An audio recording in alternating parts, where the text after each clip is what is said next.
बंधन और मोक्ष का विवेचन 18 सितंबर 30, 2018 नमस्ते जी। श्री शिवपुराण विधेश्वर संहिता अध्याय 18 बंधन और मोक्ष का विवेचन।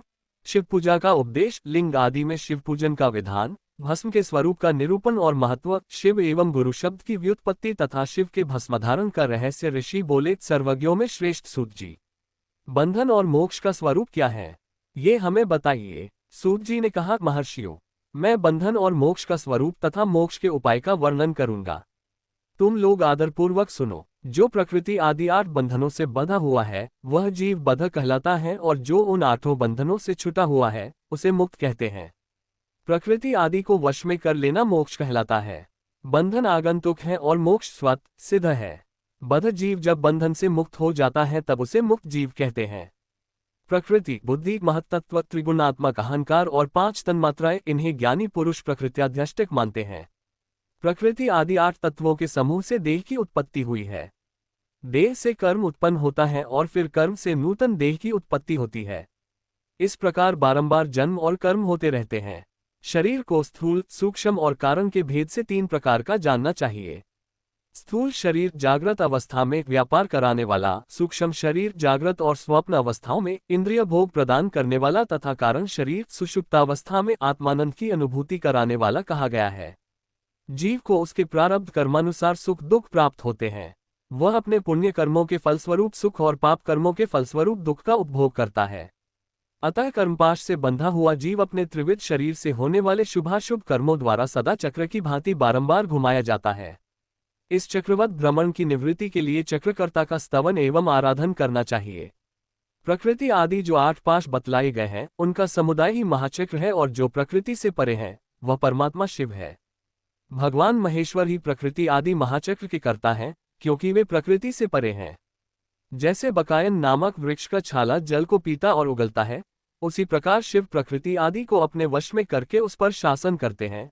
उन्होंने सबको वश में कर लिया है, इसीलिए वे शिव कहे गए हैं। शिव ही सर्वज्ञ, परिपूर्ण तथा निस्पृह हैं। सर्वज्ञता, तृप्ति, अनादिबोध, स्वतंत्रता, नित्य अलुप्त शक्ति से संयुक्त होना और अपने भीतर अनंत शक्तियों को धारण करना, महेश्वर के इन 6 प्रकार के मानसिक ऐश्वर्यों को केवल वेद जानता है। अतः भगवान शिव के अनुग्रह से ही प्रकृति आदि 8 तत्व वश में होते हैं। भगवान शिव का कृपा प्रसाद प्राप्त करने के लिए उन्हीं का पूजन करना चाहिए। यदि कहें शिव तो परिपूर्ण है, निस्पृह है, उनकी पूजा कैसे हो सकती है, तो इसका उत्तर यह है कि भगवान शिव के उद्देश्य से उनकी प्रसन्नता के लिए किया हुआ सत्कर्म उनके कृपा प्रसाद को प्राप्त कराने वाला होता है।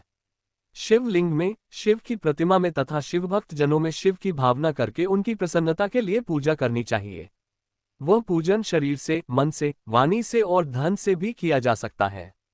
उस पूजा से महेश्वर शिव, जो प्रकृति से परे हैं, पूजक पर विशेष कृपा करते हैं और उनका वह कृपा प्रसाद सत्य होता है।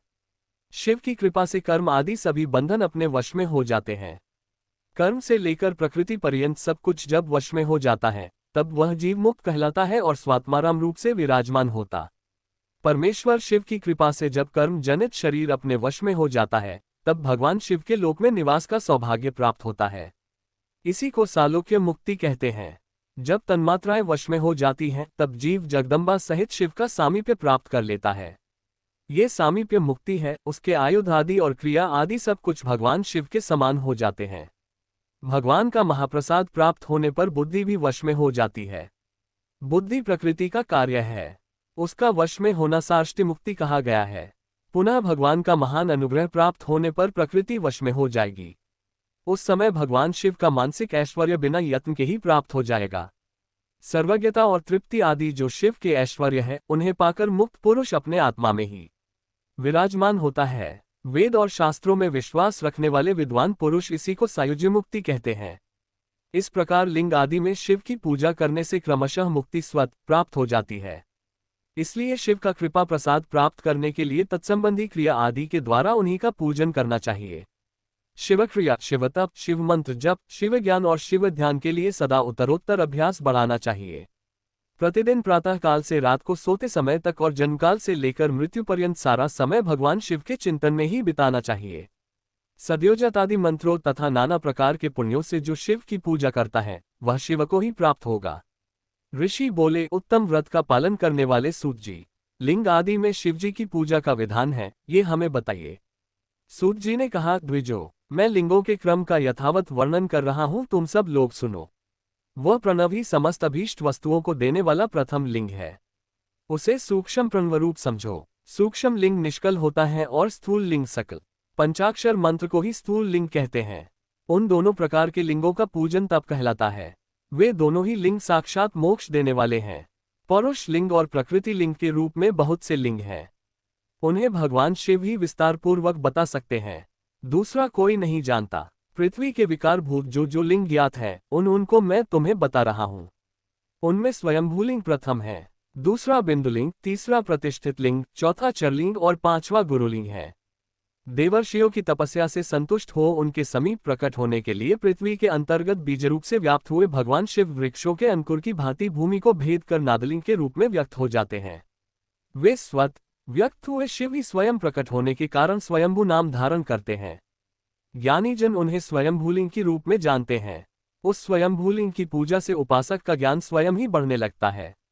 सोने चांदी आदि के पत्र पर, भूमि पर अथवा वेदी पर अपने हाथ से लिखित जो शुद्ध प्रणव मंत्ररूप लिंग है, उसमें तथा मंत्रलिंग का आलेखन करके उसमें भगवान शिव की प्रतिष्ठा और आवाहन करें। ऐसा बिंदुनादमय लिंग स्थावर और जंगम दोनों ही प्रकार का होता है। इसमें शिव का दर्शन भावना में ही है, ऐसा निस्संदेह कहा जा सकता है। जिसको जहां भगवान शंकर के प्रकट होने का विश्वास हो, उसके लिए वही प्रकट होकर वे अभीष्ट फल प्रदान करते हैं। अपने हाथ से लिखे हुए यंत्र में अथवा कृत्रिम स्थावर आदि में भगवान शिव का आवाहन करके 16 उपचारों से उनकी पूजा करें। ऐसा करने से साधक स्वयं ही ऐश्वर्य को प्राप्त कर लेता है और इस साधन के अभ्यास से उसको ज्ञान भी होता है। देवताओं और ऋषियों ने आत्मसिद्धि के लिए अपने हाथ से वैदिक मंत्रों के उच्चारण पूर्वक शुद्ध मंडल में शुद्ध भावना द्वारा जिस उत्तम शिवलिंग की स्थापना की है, उसे पौरुष लिंग कहते हैं तथा वही प्रतिष्ठित लिंग कहलाता है। उस लिंग की पूजा करने से सदा पौरुष ऐश्वर्य की प्राप्ति होती है। महाब्राह्मण और महाधनी राजा किसी कारीगर से शिवलिंग का निर्माण कराकर जो मंत्रपूर्वक उसकी स्थापना करते हैं, उनके द्वारा स्थापित हुआ वह लिंग भी प्रतिष्ठित लिंग कहलाता है। किंतु वह प्राकृत लिंग है ना, इसलिए प्राकृत ऐश्वर्य भोग को ही देने वाला होता है। जो शक्तिशाली और नित्य होता है, उसे पौरुष कहते हैं तथा जो दुर्बल और अनित्य होता है, वह प्राकृत कहलाता है। लिंग नाभि, जिह्वा, नासा प्रभाग और शिखा के क्रम से कटी, हृदय और मस्तक तीनों स्थानों में जो लिंग की भावना की गई है, उस आध्यात्मिक लिंग को ही चरलिंग कहते हैं। पर्वत को पौरुषलिंग बताया गया है और भूतल को विद्वान पुरुष प्राकृतलिंग मानते हैं। वृक्ष आदि को पौरुषलिंग जानना चाहिए और गुल्म आदि को प्राकृतलिंग, साठी नामक धान्य को प्राकृतलिंग समझना चाहिए और शाली, अगहनी एवं गेहूं को पौरुषलिंग। अनिमा आदि 8 सिद्धियों को देने वाला जो ऐश्वर्य है, उसे पौरुष ऐश्वर्य जानना चाहिए। सुंदर स्त्री तथा धन आदि विषयों को आस्तिक पुरुष प्राकृत ऐश्वर्य कहते हैं। चरलिंगों में सबसे प्रथम रसलिंग का वर्णन किया जाता है। रसलिंग ब्राह्मणों को उनकी सारी अभीष्ट वस्तुओं को देने वाला है। शुभकारक बाणलिंग क्षत्रियों को महान राज्य की प्राप्ति कराने वाला है। सुवर्ण लिंग वैश्यों को महाधनपति का पद प्रदान करने वाला है तथा सुंदर शिवलिंग शुद्धों को महाशुद्धि देने वाला है। स्फटिकमय लिंग तथा बाणलिंग सब लोगों को उनकी समस्त कामनाएं प्रदान करते हैं। अपना न हो तो दूसरे का स्फटिक या बाणलिंग भी पूजा के लिए निषिद्ध नहीं है। स्त्रियों विशेषत सधवाओं के लिए पार्थिव लिंग की पूजा का विधान है। प्रवृत्ति मार्ग में स्थित विग्रवाओं के लिए स्फटिक लिंग की पूजा बताई गई है, परंतु विरक्त विधवाओं के लिए रसलिंग की पूजा को ही श्रेष्ठ कहा गया है। उत्तम व्रत का पालन करने वाले महर्षियों बचपन में, जवानी में और बुढ़ापे में भी शुद्ध स्फटिकमय शिवलिंग का पूजन स्त्रियों को समस्त भोग प्रदान करने वाला है। ग्रहासक्त स्त्रियों के लिए पीठ पूजा भूतल पर संपूर्ण अभीष्ट को देने वाली है। प्रवृत्ति मार्ग में चलने वाला पुरुष सुपात्र गुरु के सहयोग से ही समस्त पूजा कर्म संपन्न करे। इष्टदेव का अभिषेक करने के पश्चात अगहनी के चावल से बने हुए खीर आदि पकवानों द्वारा नैवेद्य अर्पण करे। पूजा के अंत में शिवलिंग को संपुष्ट में पधराकर घर के भीतर पृथक रख दे। जो निवृत्तिमार्गी पुरुष हैं, उनके लिए हाथ पर ही शिवलिंग पूजा का विधान है। उन्हें भिक्षादि से प्राप्त हुए अपने भोजन को ही नैवेद्य रूप में निवेदित करना चाहिए। निवृत्त पुरुषों के लिए सूक्ष्म लिंग ही श्रेष्ठ बताया जाता है। वे विभूति के द्वारा पूजन करें और विभूति को ही नैवेद्य रूप से निवेदित भी करें। पूजा करके उस लिंग को सदा अपने मस्तक पर धारण करें। विभूति 3 प्रकार की बताई गई हैं, लोकाग्निजनित, वेदाग्निजनित और शिवाग्निजनित। लोकाग्निजनित या लौकिक भस्म द्रव्यों की शुद्धि के लिए लाकर रखे। मिट्टी, लकड़ी और लोहे के पात्रों की, धान्यों की, तिल आदि द्रव्यों की, वस्त्र आदि की तथा पर्युषित वस्तुओं की भस्म से शुद्धि होती है। कुत्ते आदि से दूषित हुए पात्रों की भी भस्म से ही शुद्धि मानी गई है। वस्तु विशेष की शुद्धि के लिए यथा योग्य सजल अथवा निर्जल भस्म का उपयोग करना चाहिए। मंत्र और क्रिया से जनित जो होम कर्म है वह अग्नि में भस्म का रूप धारण करता है। उस भस्म को धारण करने से वह कर्म आत्मा में आरोपित हो जाता है। अघोर मूर्तिधारी शिव का जो अपना मंत्र है उसे पका बेल की लकड़ी को जलाएं। उस मंत्र से अभिमंत्रित अग्नि को शिवाग्नि कहा गया है। उसके द्वारा जले हुए काष्ठ का जो भस्म है वह शिवाग्निजनित है।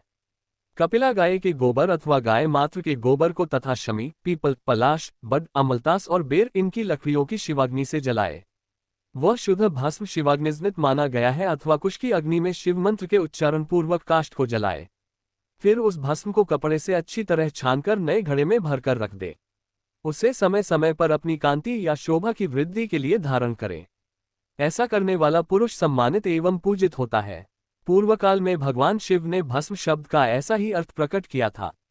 जैसे राजा अपने राज्य में सार भूत कर को ग्रहण करता है, जैसे मनुष्य सत्य आदि को जलाकर रांधकर उसका सार ग्रहण करते हैं, तथा जैसे जठरानल नाना प्रकार के भक्ष्य भोज्य आदि पदार्थों को भारी मात्रा में ग्रहण करके जलाकर सारतर वस्तु ग्रहण करता और उस सारतर वस्तु से स्वदेह का पोषण करता है, उसी प्रकार प्रपंचकर्ता परमेश्वर शिव ने भी अपने में आधे पर रूप से विद्यमान प्रपंच को जलाकर भस्म रूप से उसके सारतत्व को ग्रहण किया है। प्रपंच को दग्ध करके शिव ने उसके भस्म को अपने शरीर में लगाया है। राख भभूत पोतने के बहाने जगत के सार को ही ग्रहण किया है। अपने शरीर में अपने लिए रत्नस्वरूप भस्म को इस प्रकार स्थापित किया है। आकाश के सारतत्व से केश, वायु के सारतत्व से कटिभाग और पृथ्वी के सारतत्व से घुटने को धारण किया है। इसी तरह उनके सारे अंग विभिन्न वस्तुओं के सार रूप हैं। महेश्वर ने अपने ललाट में तिलक रूप से जो त्रिपुंड धारण किया है वह ब्रह्मा, विष्णु और रुद्र का सारतत्व है। वे इन सब वस्तुओं को जगत के अभ्युदय का हेतु मानते हैं। इन भगवान शिव ने ही प्रपंच के सार सर्वस्व को अपने वश में किया है। अतः इन्हें अपने वश में करने वाला दूसरा कोई नहीं है। जैसे समस्त मृगों का हिंसक मृग सिंह कहलाता है और उसकी हिंसा करने वाला कहलाता है, और उसकी हिंसा करने वाला दूसरा कोई मृग नहीं है, अतएव उसे सिंह कहा गया है। शकार का अर्थ है नित्य सुख एवं आनंद, इकार का अर्थ है पुरुष और वकार का अर्थ है अमृत स्वरूपा शक्ति। इन सब का सम्मिलित रूप ही शिव कहलाता है। अतः इस रूप में भगवान शिव को अपना आत्मा मानकर उनकी पूजा करनी चाहिए। अतः पहले अपने अंगों में भस्म मले, फिर ललाट में उत्तम त्रिपुंड धारण करें। पूजा काल में सजल भस्म का उपयोग होता है और द्रव्य शुद्धि के लिए निर्जल भस्म का। गुणातीत परम शिव राजस आदि सविकार गुणों का अवरोध करते हैं, दूर हटाते हैं, इसलिए वे सबके गुरु रूप का आश्रय लेकर स्थित हैं। गुरु विश्वासी शिष्यों के तीनों गुणों को पहले दूर करके फिर उन्हें शिव तत्व का बोध कराते हैं, इसीलिए गुरु कहलाते हैं। गुरु की पूजा परमात्मा शिव की ही पूजा है। गुरु के उपयोग से बचा हुआ सारा पदार्थ आत्मा शुद्धि करने वाला होता है। गुरु की आज्ञा के बिना उपयोग में लाया हुआ सब कुछ वैसा ही है जैसे चोर चोरी करके लाई हुई वस्तु का उपयोग करता है। गुरु से भी विशेष ज्ञानवान पुरुष मिल जाए तो उसे भी यत्नपूर्वक गुरु बना लेना चाहिए। अज्ञान रूपी बंधन से छूटना ही जीव मात्र के लिए साध्य पुरुषार्थ है। अतः जो विशेष ज्ञानवान है वही जीव को उस बंधन से छुड़ा सकता है। जन्म और मरण रूप द्वंद्व को भगवान शिव की माया ने ही अर्पित किया है। जो इन दोनों को शिव की माया को ही अर्पित कर देता है वह फिर शरीर के बंधन में नहीं पड़ता। जब तक शरीर रहता है तब तक जो क्रिया के ही अधीन है वह जीव बद्ध कहलाता है। स्थूल, सूक्ष्म और कारण तीनों शरीरों को वश में कर लेने पर जीव का मोक्ष हो जाता है, ऐसा ज्ञानी पुरुषों का कथन है। माया चक्र के निर्माता भगवान शिव ही परम कारण हैं। वे अपनी माया के दिए हुए द्वंद्व का स्वयं ही परिमार्जन करते हैं। अतः शिव के द्वारा कल्पित हुआ द्वंद्व उन्हीं को समर्पित कर देना चाहिए।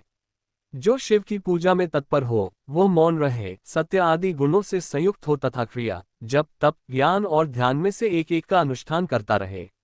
ऐश्वर्य, दिव्य शरीर की प्राप्ति, ज्ञान का उदय, अज्ञान का निवारण और भगवान शिव के सामीप्य का लाभ ये क्रमशः क्रिया आदि के फल है। निष्काम कर्म करने से अज्ञान का निवारण हो जाने के कारण शिव भक्त पुरुष उसके यथोक्त फल को पाता है। शिव भक्त पुरुष देश, काल, शरीर और धन के अनुसार यथायोग्य क्रिया आदि का अनुष्ठान करें। न्यायोपार्जित उत्तम धन से निर्वाह करते हुए विद्वान पुरुष शिव के स्थान में निवास करे। जीव हिंसा आदि से रहित और अत्यंत क्लेश शून्य जीवन बिताते हुए पंचाक्षर मंत्र के जप से अभिमंत्रित अन्न और जल को सुख स्वरूप माना गया है, अथवा कहते हैं कि दरिद्र पुरुष के लिए भिक्षा से प्राप्त हुआ अन्न ज्ञान देने वाला होता है। शिव भक्त को भिक्षान प्राप्त हो तो वह शिव भक्ति को बाता है। शिवयोगी पुरुष भिक्षान को शंभु सत्र कहते हैं। जिस किसी भी उपाय से जहां कहीं भी भूतल पर शुद्ध अन्न का भोजन करते हुए सदा मौन भाव से रहे और अपने साधन का रहस्य किसी पर प्रकट न करे, भक्तों के समक्ष ही शिव के महात्म्य प्रकाशित करें। शिव मंत्र के रहस्य को भगवान शिव ही जानते हैं, दूसरा नहीं। ओम नमः शिवाय।